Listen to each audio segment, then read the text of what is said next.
ছোট পর্দার তারকা দম্পতি সৈয়দ জামান শাওন ও মুমতাহিনা চৌধুরী টয়া অভিনয় করতে গিয়েই একে অপরের সঙ্গে পরিচয়, সেখান থেকে বন্ধুত্ব, প্রেম ও বিয়ের পিঁড়িতে বসা। দুজনেই অভিনয়ে ব্যস্ত থাকলেও শাওনের আলাদা একটি পরিচয় রয়েছে, তিনি বিমানের কেবিন ক্রু।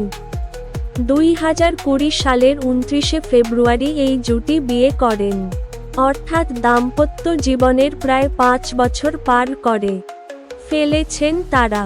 তবে শাওনের পেশাগত কারণে মাসের প্রায় 20 দিন দেশের বাইরে থাকতে হয়।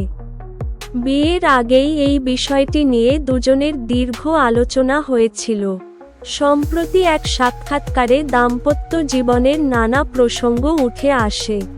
সেখানেই মজা করে টয়া বলেন, আমি কিন্তু বিমানের ফ্রি টিকিটের জন্য বিয়ে করিনি। শাওন স্মৃতিচারণ করে বলেন, আমাদের 6 মাসের সম্পর্কের মধ্যে টয়া জেনে নিয়েছিল আমি কোন কোন দেশে যাই, কতদিন থাকি, ফ্রি টিকিট পাই কি না, কিংবা বছরে কতটা পাই, এমনকি ডিসকাউন্ট টিকিটের কথাও জানতো। একদিন জানতে চাইল এই টিকিটে কারা যেতে পারে।